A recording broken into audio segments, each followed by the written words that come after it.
Hello, everyone. I'm trying something different today. Dr. K here. Hopefully the wind will be hidden. I have a little speaker here, so let me know if that helps. Happy Monday the 12th. Happy Sunset Musings. So as the sun is setting today, it's a little bright right now. It's setting behind a mountain, so it'll be a little bit earlier sunset. Hopefully this won't shake too much. Hey, you guys. So today is a new week. It's Monday.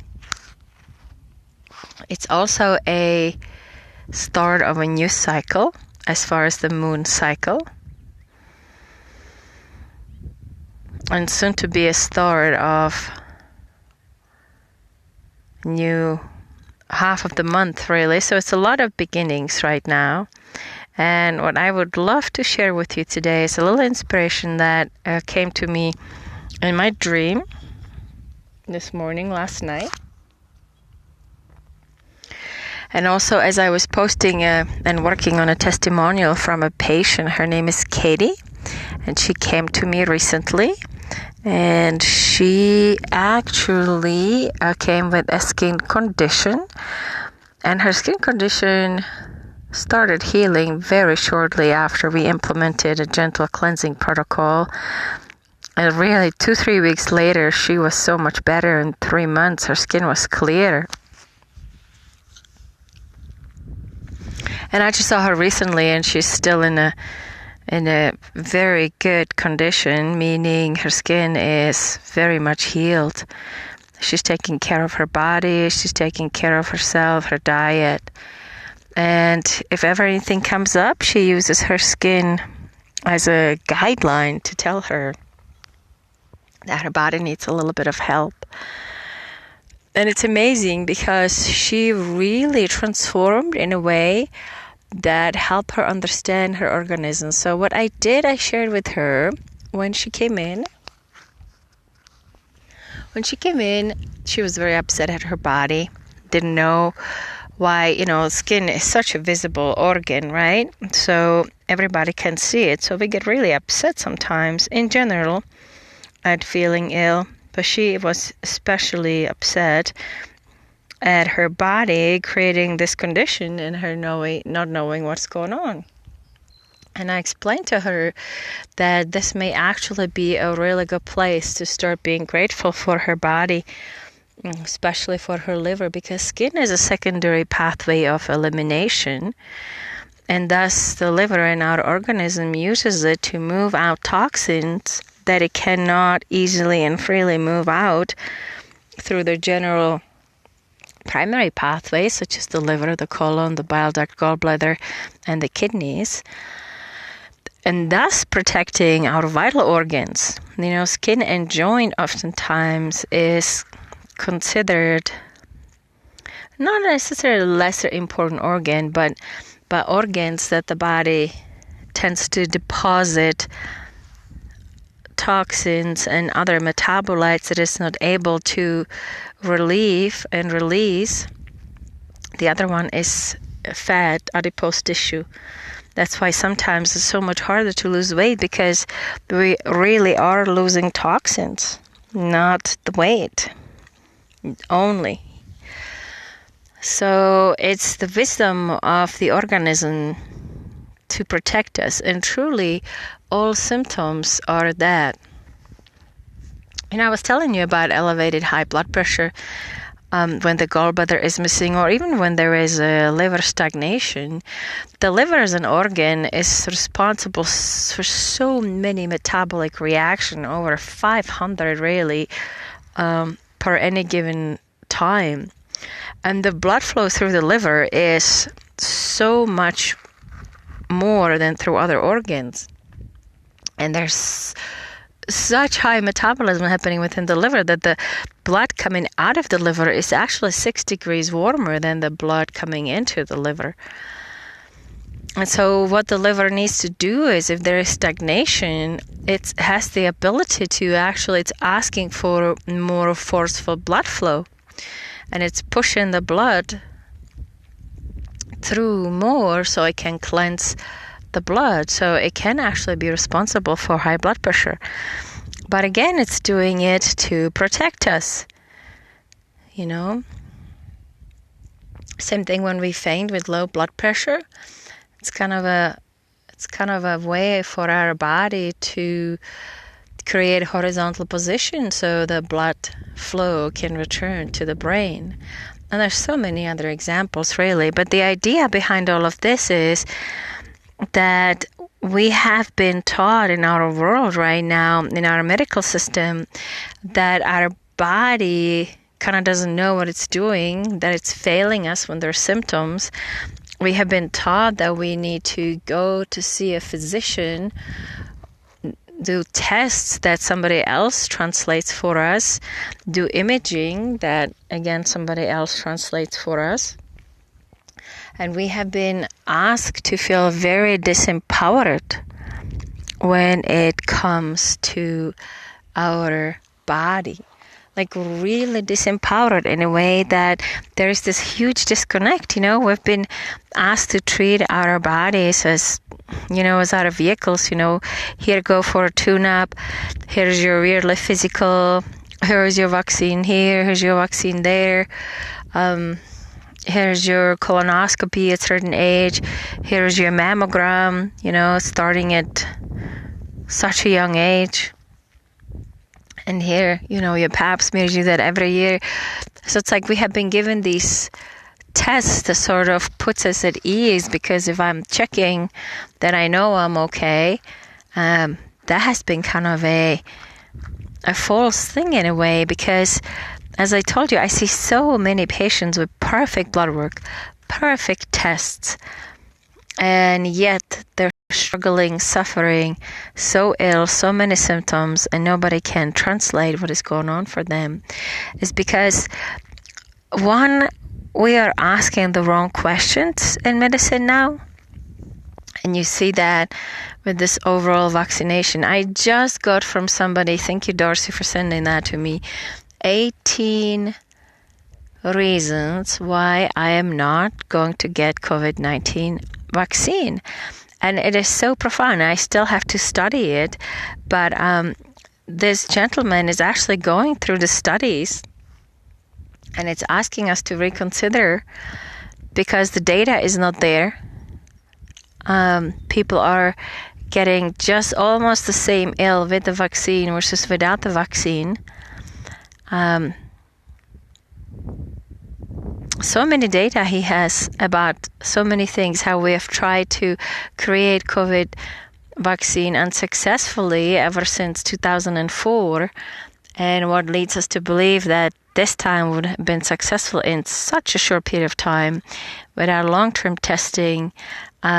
He's pointing out that the legality that all these companies that are currently putting out the vaccines actually had gone through many lawsuits about previous vaccinations.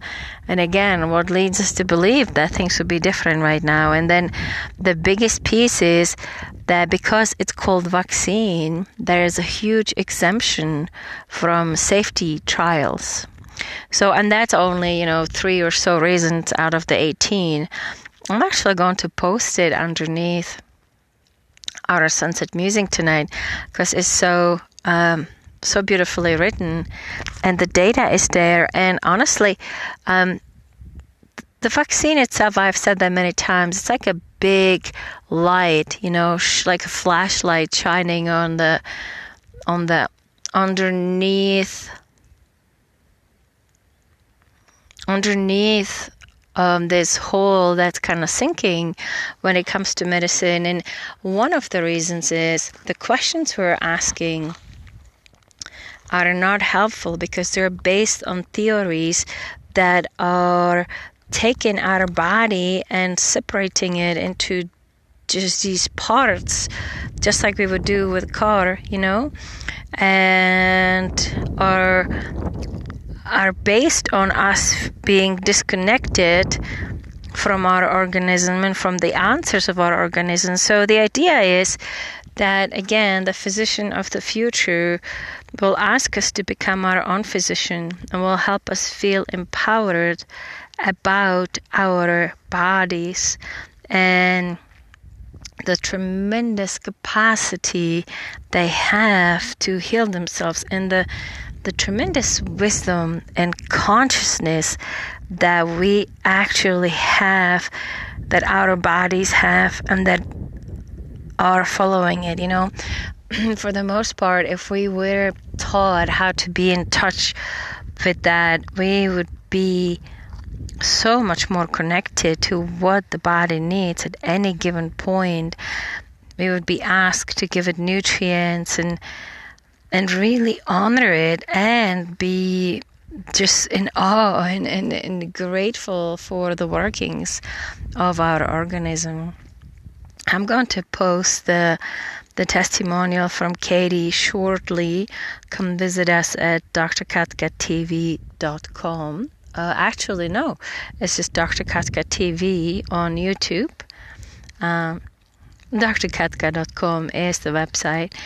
But the YouTube channel will have it, and feel free to subscribe and let us know what you are asking, what you are needing, what would be of a support for you.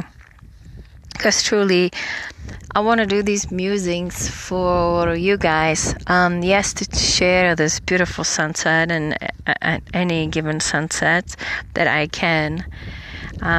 And then there is a bigger picture for us to look at as well. And as you know, I love to kind of muse about that.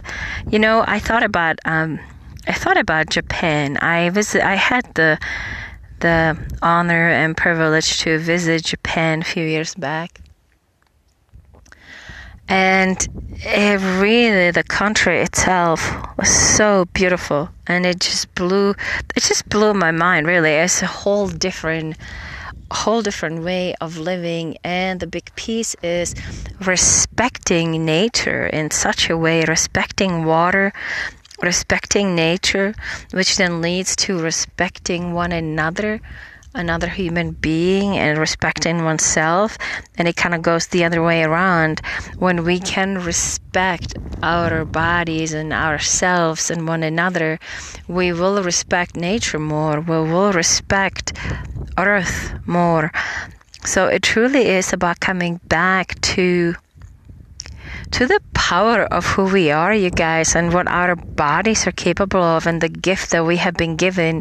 And as I'm looking at the big picture and seeing what's happening now in our world, I really feel this is a wake-up call for us, because we have been pushed so far away from believing in ourselves, period.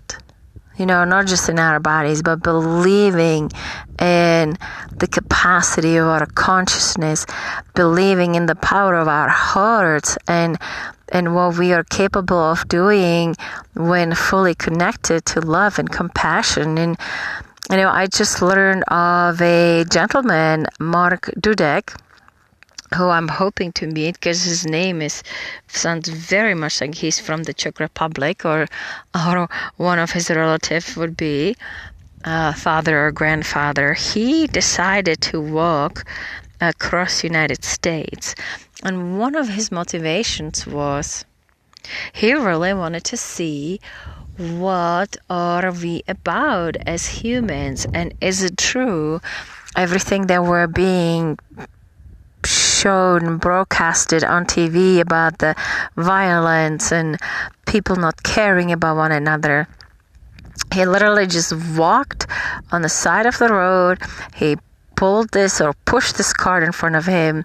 He relied on the help of other human beings, and he said that he was amazingly surprised at the kindness of the humans that he met, and the compassion and the caring and all the stuff that you don't see on TV, that sometimes you see in movies, rarely these days, on top of all the violence and everything.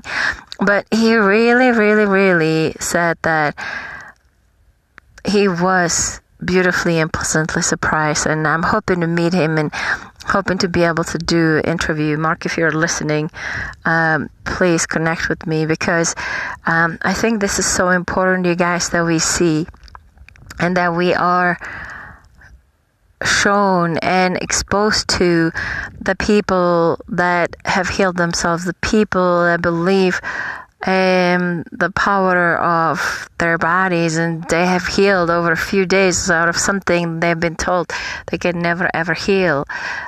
So I think the more we see it, the more it will give us a support and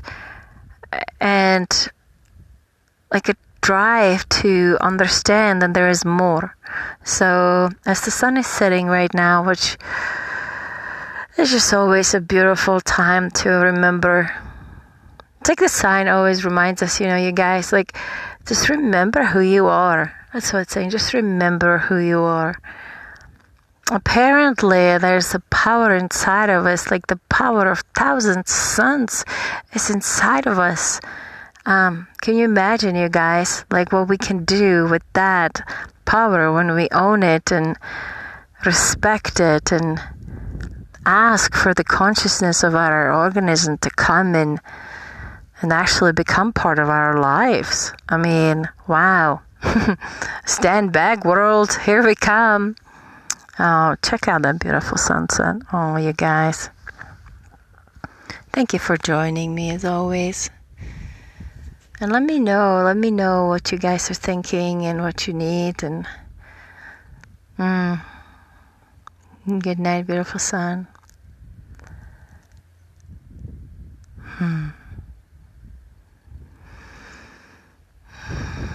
Thank you. Thank you. Can't wait to see you again tomorrow. All right, you guys. Thank you so much. Yeah, I just want to share with you. It's sort of like I said, it came to me in my dream. And I really feel, hey, the time is coming, and it's going to be every single one of us making a difference. So thank you so much. I will see you guys tomorrow. Big hug. Bye-bye. Good night.